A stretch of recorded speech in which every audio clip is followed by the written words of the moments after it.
All right, I am so excited to be here and thrilled to follow the group that just went in front of me. I'm Charlie Moore. I'm on a mission 15 years ago to make law affordable and simple enough for everybody. And so this is our quinceañera, and I couldn't think of any better place to celebrate our quinceañera than here with you in Rio. So, as I said, Rocket Lawyer is a global legal services platform.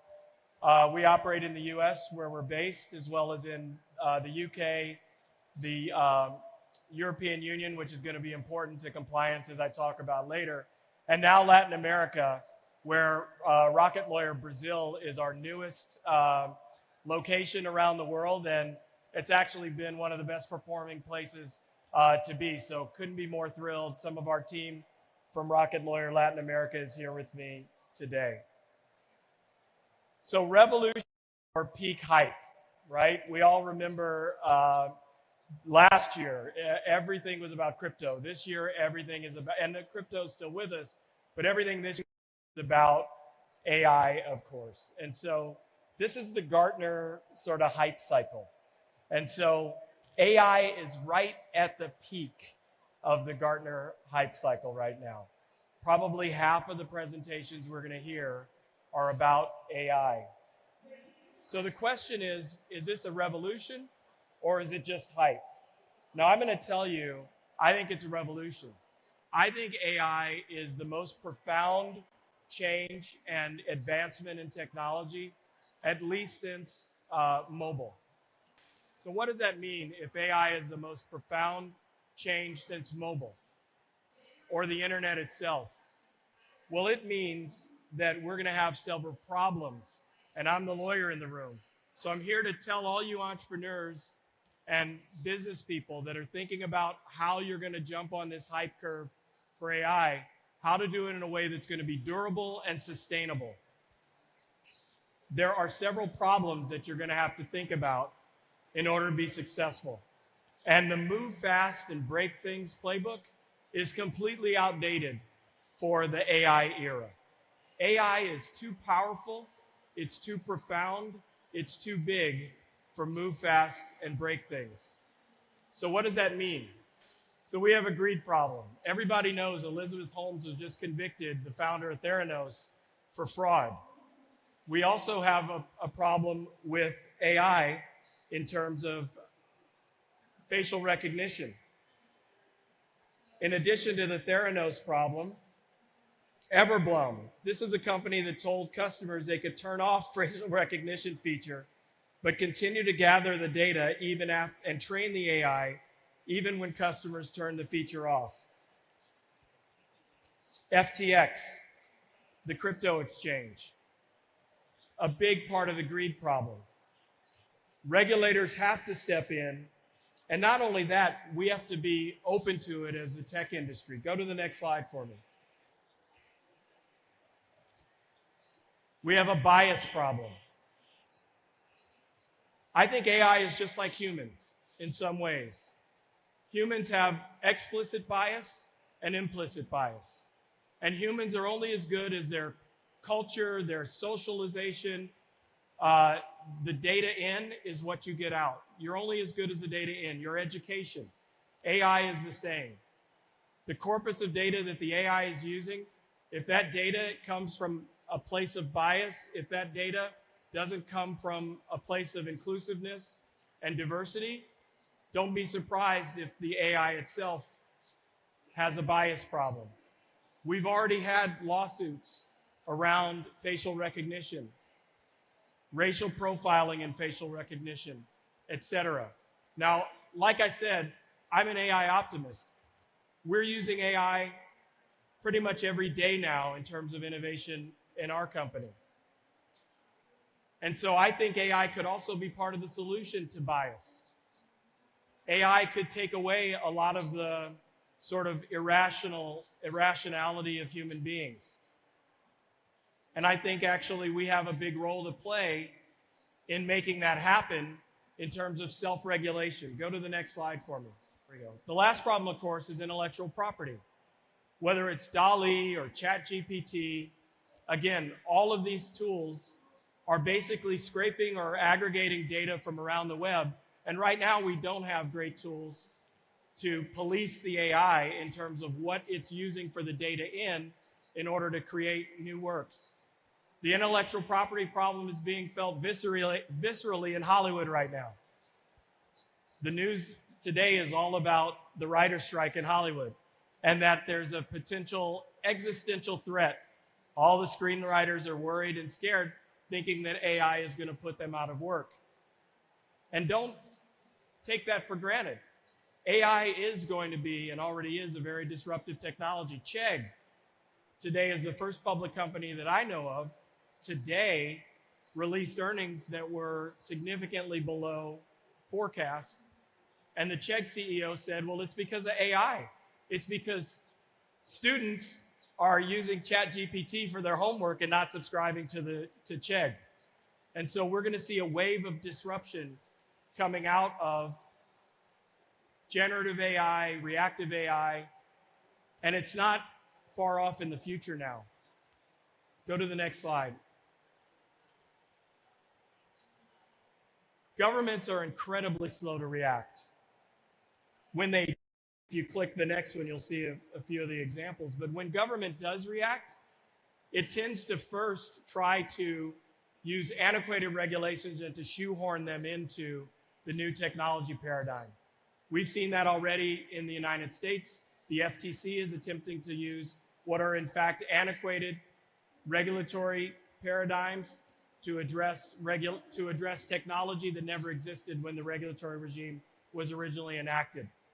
The EU, and for those of us who do business in the EU or live there, we know the EU is never sort of late to the game in terms of regulating.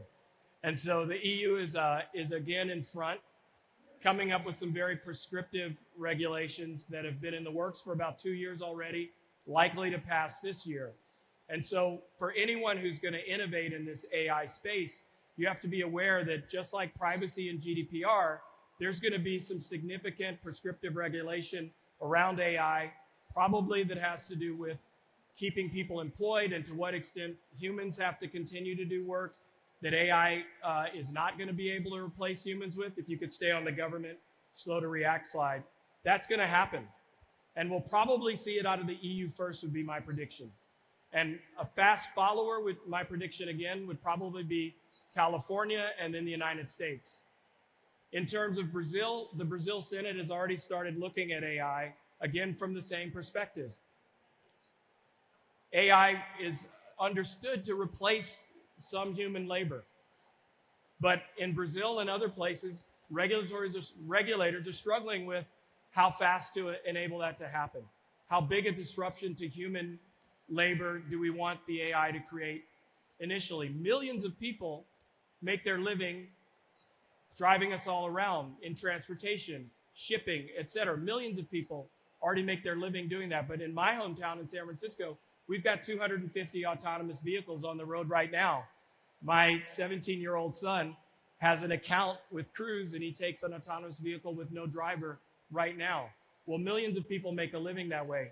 Governments are slow to react, but I don't think anybody in the audience or anybody within earshot could disagree that if there was ever a place where government regulation is probably a smart thing, it's in AI. So we need a new playbook for the AI era. And that's what I'm going to go to next. Go to the next slide. Tech leaders ourselves, I raise my hand, I am. Tech leaders ourselves asking for regulation. Sam Altman and OpenAI have argued that this is a profoundly new technology that they don't know exactly where it's going to go. If you look at GPT-2, GPT-3, I didn't think it was ready for prime time at that point, but GPT-4 is an exponential improvement. So with another exponential improvement in generative AI, for example, what is that going to mean? In addition to Sam and OpenAI asking for regulation, we've also got Mark Zuckerberg, the man who coined the phrase move fast and break things, saying, listen, we need to have some better oversight in terms of the content that's being created now. Tim Cook at Apple, same thing, champion of privacy And Sundar Pichai at Google, same thing. Asking for more collaboration with government, something that we have some experience with. Go to the next. So what we've got to do is flip the script. Learn how each of us in our organizations, what I'm really championing for you, and if I was going to give some counsel, it would be flip the script and learn how to disrupt without being disruptive. I really think disrupt is a bad word now. Jack Dorsey talked about revolution. I think revolution is a much better word, and that's what I said earlier. Revolution and hype. Revolution creates something new, leaves something new behind that you've thought about in advance, well in advance. It's not just about disrupting what's already there. It's about creating something better and then having a longer term view of what this new creation is going to be. And so flip the script, learn to disrupt without being disruptive. Have some experience with that. So again, we operated Rocket Lawyer in the legal industry. If there was ever an industry that was regulated, it's the industry of lawyering. And so all over the world, in Brazil, for example, in our industry, you have rules about how lawyers collect their fees. You obviously have rules about who can practice law. And AI cannot be a lawyer anywhere in the world. It's illegal for an AI to be a lawyer. I don't think that's going to change anytime soon. So in our industry, there's a ton of regulation now. There's need for reform. And so how we've gone about it, and I said, this is our quinceañera. We've been in business for 15 years. How have we gone about reforming the legal industry? Well, first we look for fellow travelers, like-minded people in government. We found that 12 years ago in the UK with the Cameron administration in the UK, pre-Brexit. They were open to taking self-regulation away from lawyers. They created something called the Solicitors Regulatory Authority, or the SRA. That was a key, take self-regulation away. Then they said, for the first time in history for modern sort of Western governments, they said, you know what? A company, a software company can actually hire lawyers directly. And we did a test with them.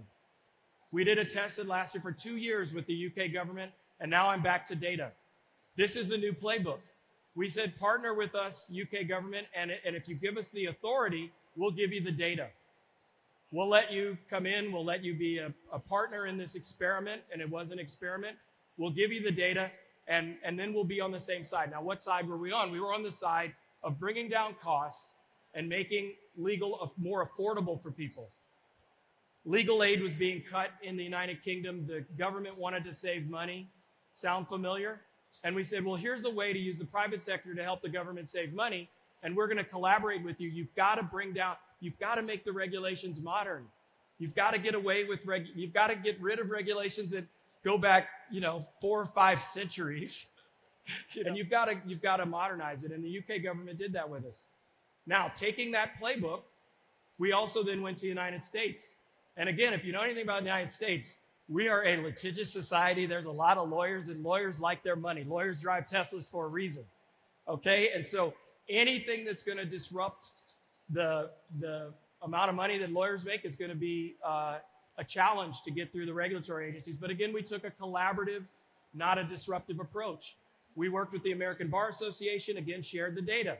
And lo and behold, the state of Utah became the first state in the United States, modeling after the UK, to make the most significant reforms in terms of how lawyers are regulated. It's called professional responsibility rules in the history of the United States. And that happened 2 years ago. Following suit, the state of Arizona has now also reformed their regulations, allowing natively digital legal services that also will employ real human lawyers, again, for the first time. So you really can disrupt without being disruptive.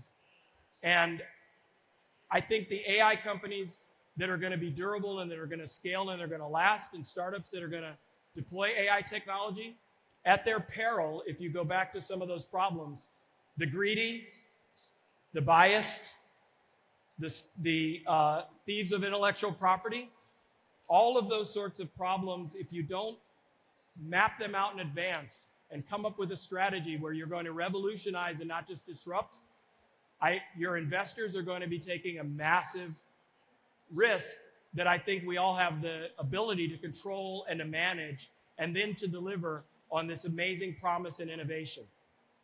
Go to the last slide for me, guys. So the thing I just want to remind everyone of, and hopefully it makes a bit of sense when we look at this robot bumblebee, right? Bumblebees, that's a big problem in the world. We don't have enough of them. I believe in technology, and I believe in the inventive ability that's out in front of me right now. We can do it, but we have to be smart. We have to be mature. We have to learn how to revolutionize in cooperation with government and regulators, especially with technologies that are so profound and can have such a massive impact, for better or worse, and I think better, on human existence. So we've got to learn in the AI era to disrupt without being disruptive, and I wish you all the best of luck. Thanks.